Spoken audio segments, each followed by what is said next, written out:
What's up guys, and welcome to part 1 of editing outlines.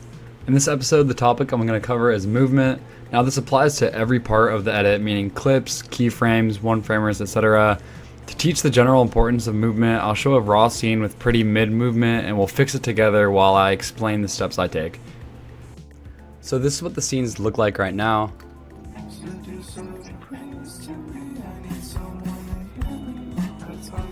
What stands out to me right away are all the dead frames. So if I go frame by frame, you can see that some of them repeat, and making sure that's not the case is kind of the most important thing when it comes to movement. So the first step I always take when I need to fix this problem with dead frames is duplicating your clip. On this top one, I'm going to add Twixtor on any part of the clip I can, and then the bottom one we're going to manually add in the other frames with the movement, because I'm sure they would warp if I tried to Twixtor it all together. This is, kind of the strat I use every time when I'm trying to fix dead frames and perfect my movement in an edit. And in this scene, I just kind of eyeball it and see what I think would work with Twixtor. I think with this scene, only this hand sequence would really Twixtor well, so I'm going to go ahead and cut it up. I'm just cutting every frame that does have movement. It looks like most of them do. Okay, that'll be the last one right there. I'm going to pre-comp it, add my Twixtor, pre-comp it one more time. Now my clip should be ready. The next thing I'm going to do is cut out what I pre-comped out of the clip under it, so we don't need to mix those frames up. And then I'm going to add time remap on both clips. So with Control-Alt-T, it'll add time remap, and at the start and end of your clip, the pieces that are not going to be Twixtored, you're going to add time remap on. So I'm going to do it on this one as well. And the only goal is to eliminate any dead frames with these. So you're just going to have to drag these two keyframes closer until there's no frames that repeat. So I'll try dragging it, two closer. That'll probably be enough. Let's see. Yep, that's good. And with this one, let's see. Maybe I'll try 2 as well. I'll drag it this way. All that matters is that these two keyframes are getting closer together. There's still a little bit of dead frames. I'll drag it one more. Again, still some dead frames. Alright, now there is no more dead frames. And I can Twixtor this clip across that entire duration of empty timeline. My Twix graph is a little bit sharper. It looks like, where is it? This. Looks like this. And we'll see what it looks like and if that twixed correctly.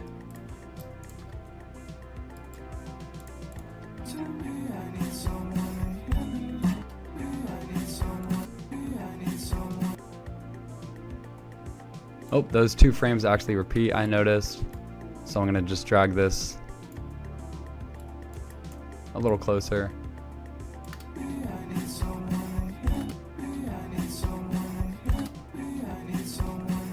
That looks pretty good. I do want the movement to be a little bit more active and alive, so I'm going to make this last sequence a little bit quicker.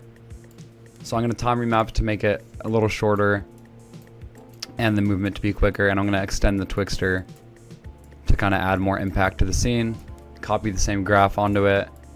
Let's see what it looks like. Oh, I like that.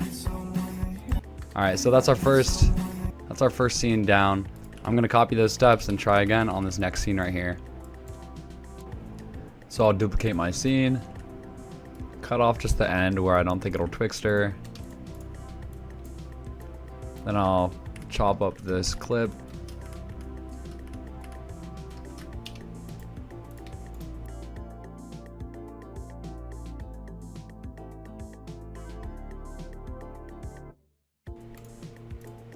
Pre-comping, Twixing, pre-comping, the normal stuff.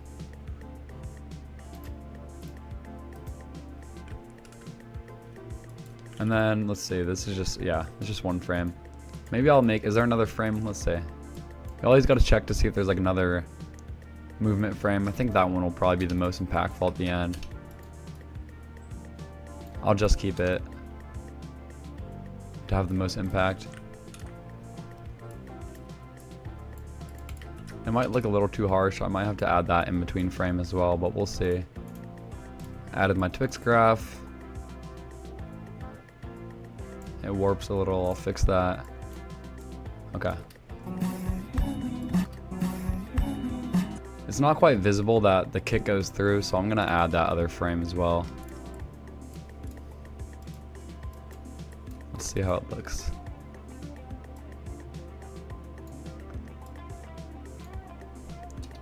It's not so visible that the kick is actually not so visible, so this is what I do for all my movement. I do a solid Twix and then I just look for 1 or 2 frames of good movement to add to the scene.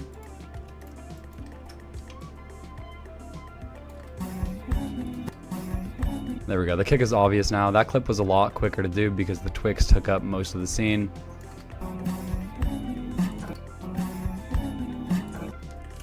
And now we're on our last clip as far as fixing the dead framing goes.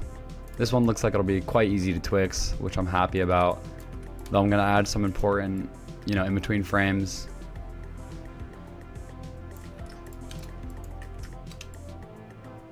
I think having like these 2 would be good.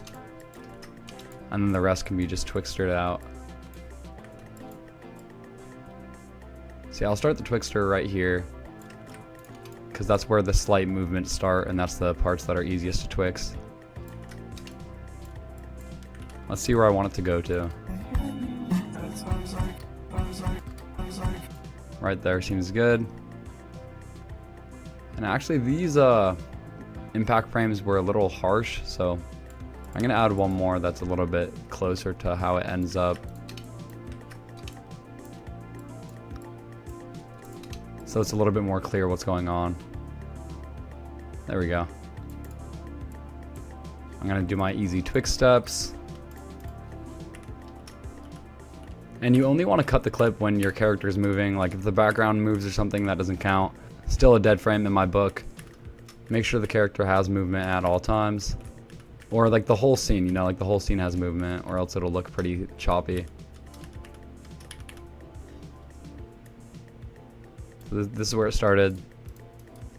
Slim it down. And once they're all together, I'm gonna pre-comp it, Twix and pre-comp. I know I go over this step pretty quick, but I know you guys already know how to Twixter or can find a tutorial anywhere else, so I don't quite mind. Drag it all the way to the end. And I don't think this one should have any problems, but we'll see. Nah, it looks pretty good. Let's see what we got as far as dead frames go.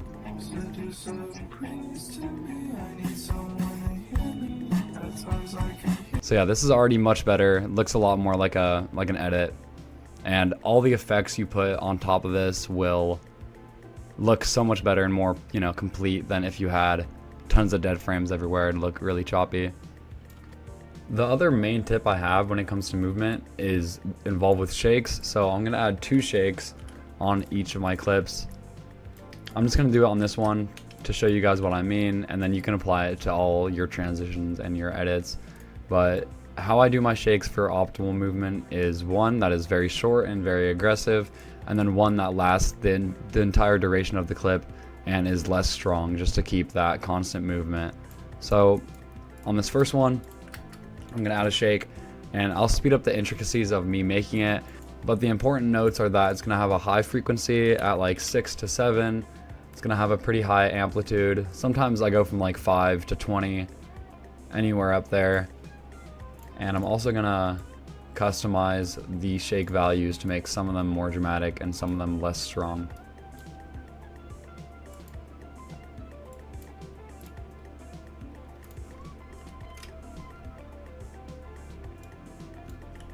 It's also gonna have a higher dissolve percentage and last maybe about 7 frames. So mine's gonna start at 30 or 25 and then go down to 0, and it's gonna have a pretty sharp graph as well. So mine's gonna look like this. I'm gonna increase the frequency a little bit and the amplitude to make sure it's pretty obvious. Then I'm gonna work on my second shake, which is gonna have a lower frequency at maybe 3 or 2.5. I'm not gonna mess with the values as much. though I am going to add some tilt shake, and it's going to keyframe from maybe 8%. And the other trick is to not keyframe it to 0. So I'm going to keyframe it to 2 so that there's still some movement on the clip, or I'll do 1.5. That way, even when the keyframe ends, there's still movement afterwards. And I'll add a pretty basic graph on this one.